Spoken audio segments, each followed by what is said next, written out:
जो mob lynching के वाक़यात हमारे मुल्क में पेश आए हैं, इससे हमारी आंखें खून के आंसू रोती हैं, रूह तड़पती है, जिस्म कांपता है और दिल लहूलुहान होता है। और मैं आपको वाज़ेह तौर पर कहना चाह रहा हूं मैडम कि ये वाक़यात नहीं ख़त्म होंगे।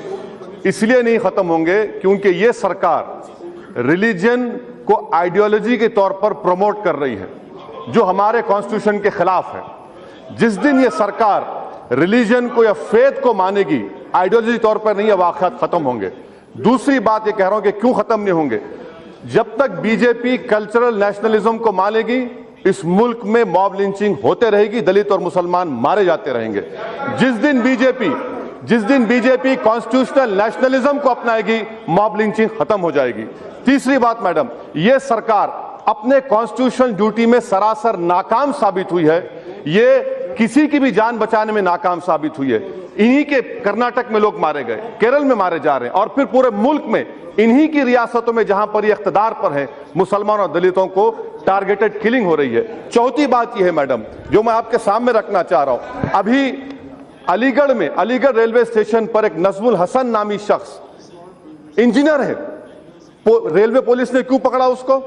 वो शख्स बुर्खा पहनकर ट्रेन में जा रहा था और रेलवे पुलिस ने पूछा क्यों पहना तुमने बुर्खा, तो उसने कहा कि 3 दिन पहले मुझे लोगों ने मारा था, मैंने अपने आप को मॉब लिंचिंग से बचाने के लिए मैंने बुर्खा पहना। ये अखबारात में आया है। ये आप इसकी जिम्मेदार है या नहीं, बता दीजिए आप मैडम। और 2 बात मैडम, जिसको खत्म कर दूंगा मैडम, मैं आपके सामने अर्ज करना चाह रहा हूं कि क्या सरकार काउ प्रोटेक्शन को, क्या ये हिंदू रिलीजन का एसेंशियल प्रैक्टिस है?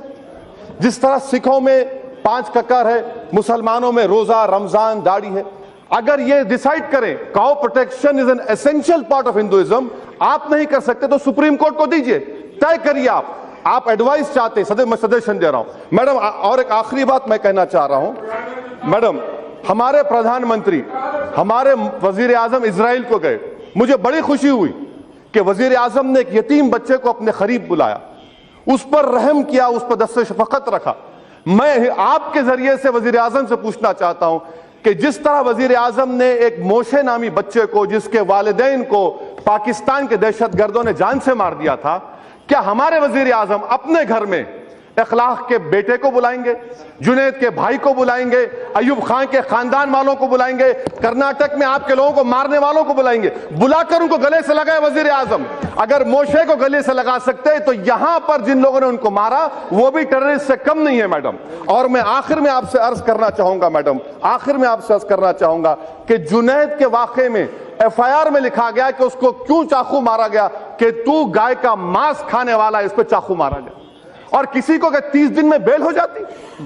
क्या आपकी सरकार नहीं है वहां पर? 30 दिन में बेल होगी। 90 दिन लगते हैं मैडम मर्डर केस में। आपकी सरकार सो रही है, आप कॉन्स्टिट्यूशन ड्यूटी में नाकाम साबित हुए।